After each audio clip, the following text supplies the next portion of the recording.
And I began to pour out these feelings of thanksgiving. I wasn't doing it verbally, but it seemed that the very essence of me was saying, thank you, thank you, thank you, God. Thank you that you set it up this way, that I really am immortal. I was not annihilated.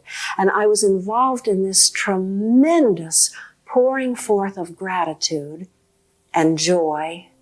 And as that was going on inside me, this white light started infiltrating my consciousness, and it came into me. It seemed that I went out into it. I expanded into it as it came into my field of consciousness. And there was nothing that I was aware of except this brilliant white light. And the light brought with it the most incredible feelings of total love, total safety, total protection. And I was just enveloped in this. I remember feeling almost cradled by it. It was so dynamic, it was almost palpable. And as I existed in this white light and in this incredible love, I began to be rapturous. And the rapture built, and the bliss built, and my consciousness of everything seemed to expand with the bliss of it all. And suddenly there came into my field of consciousness an entire field of knowledge. It was like a block. It was like a whole block of knowledge that just simply came in and settled itself on me. And I knew what takes several sentences to tell. But it didn't come in several sentences. It just came in all of a piece. And what I knew was that I was immortal, that I was eternal, that I was indestructible, that I always had been and that I always would be, and that there was no way in this world that I could ever be lost, that it was impossible for me to fall into a crack in the universe somewhere and never be heard from again. I just knew that I was utterly safe and that I always had been forever and ever and ever. And when that block of knowledge was digested by me, as it were, another block of knowledge came in, another whole field came into my being. And what I knew then was that the universe runs according to a perfect plan. I knew that the plan was perfect, and everything that we think about as hard to understand or unfair or cruel, brutal, whatever, that was all really without meaning.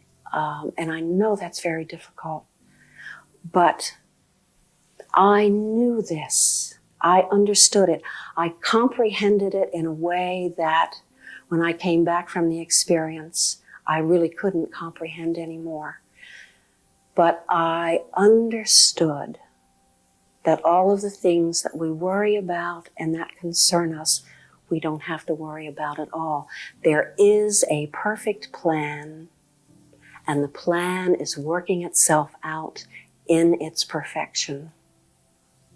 And I know that I had lost all sense of having a body. It was just my consciousness, sort of pure and free-floating.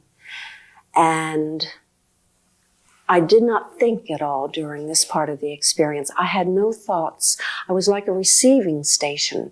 I merely felt and absorbed and took in and did not think at all.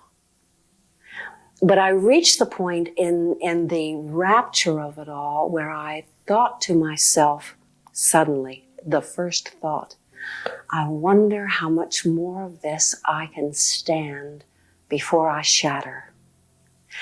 And with that thought, the light began to recede. So the universe will not let us shatter. We cannot take in more of this bliss and joy than we are able to handle at the time. And as the light began to recede, of course, the rapture that I had built up also began to dissipate. And for a couple of seconds, I could not remember what was going on. I remember thinking to myself, I don't know how I got here. I can't remember what's going on. I didn't know whether I had been in that light for a minute or a day or 100 years.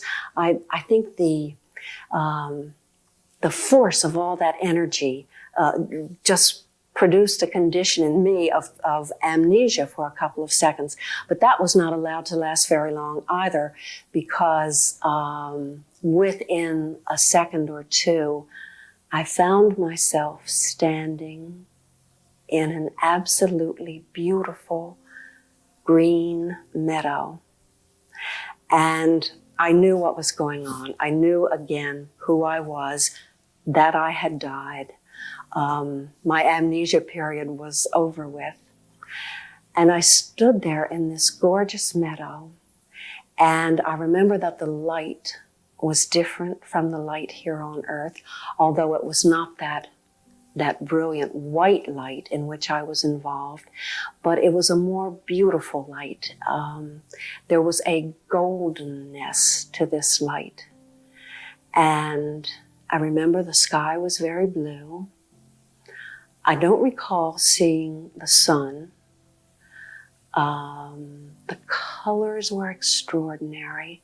The green of the meadow was fantastic. There were flowers blooming all around, and the flowers had colors that I had never seen before. And I was very aware that I had never seen these colors before, and I was very excited about it. And, I was just standing here thinking, oh my gosh, I've never seen these colors before. And I thought I'd seen all the colors. And I was thrilled to death. The beauty was incredible. And in addition to the fantastic colors, I could see a soft light glowing inside every living thing. It was not a light that was reflected from an outside source. You could always tell that it was coming from somewhere in the center of this growing thing, this flower, this leaf, whatever. Just this beautiful, soft light. And I think that I was seeing the life inside of everything.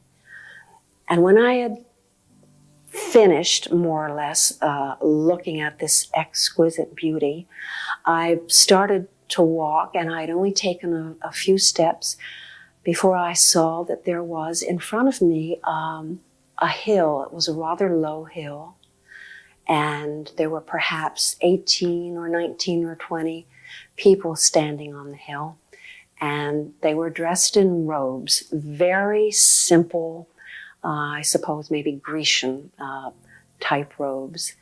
And they were also in all these beautiful colors. There were men, there were women. There were more men than women there. I don't know why. I've thought about this a little bit. But there were both men and women there. No one that I knew. But then I really had no close emotional ties with anyone on the other side. So it was not surprising that no one was there that I knew. And I thought to myself, oh, I want to talk with them. And it seemed that immediately I was there on top of the hill. Now, I don't know whether I was able to just glide there very quickly and effortlessly, or whether I only had to think that I wanted to be there and I was there. What I do remember is that I did not have to climb the hill. There was no effort involved in this. And as I found myself at the top of the hill, right at that moment, 3 or 4 of the men who were in this group of people on the hill came to me, and we met. And I said to them, I know what has happened. I realize that I am dead. I know what's going on. And one man of the group did all of the talking to me. He was quite tall. He was taller than the rest. And I remember that the robe he was wearing was purple. And he had a white fringe of hair that went around. The top of his head was bald. He had an absolutely marvelous face. It was very noble, very kind. I guess what we would think of as a very spiritual face. He also had about him a great deal of authority, so that I felt that I was talking to someone who I could trust completely. And when I said to him, I know what's going on, I know that I've died, he said, yes, that's true, but you are not going to be staying here because it isn't time for you to be here yet. And I said to him again then, everything that has happened to me since I crossed over is so beautiful. Everything is so perfect. What about my sins? And he said, there are no sins, not the way you think of them on earth. He said, the only thing that has any meaning here is what you think. And then he asked me a question. He said, what is in your heart? And in some incredible way that I don't understand at all, I was enabled to look deeply inside myself, really into the very core of me, into my essence. And I saw that what was there was love and nothing else. My core was perfect love, loving perfection. I had complete love and acceptance for everything. I saw my own gentleness, tenderness, harmlessness. I simply was perfect and loving. And then I said, can you tell me what everything is all about? The whole world, everything. And he said, yes. And he told me, and it took maybe 3 sentences at the most. It was so simple. I understood that immediately. I had total comprehension of what he was saying to me. And I remember again saying to him, of course. And then I said to him, since I'm not going to be able to stay, there are so many people I want to take this back to. May I take this all back with me? And he said, you may take the answer to the first question back. That was the one about sin. But he said the answer to the second one, you are not going to be able to remember. And the next thing I knew, there was a tremendous loud banging in my head. And it was loud and it was fast and it was extremely irritating. It went on for just a few seconds, just this loud bang, bang, bang, bang, bang. And then that was over, and there was a sort of electronic click in my ear. And I really will never forget the sound of that click, because I remember thinking that sounds almost like a tape recorder. And when the click clicked, that was it. I was back, and I opened my eyes and I looked over, and my doctor was standing over here, and she was doing something to my chest that hurt me very much. And I said to her, I don't mean to be rude, but I really wish you would stop that. And she smiled a very small smile and said, well, all right, then I will.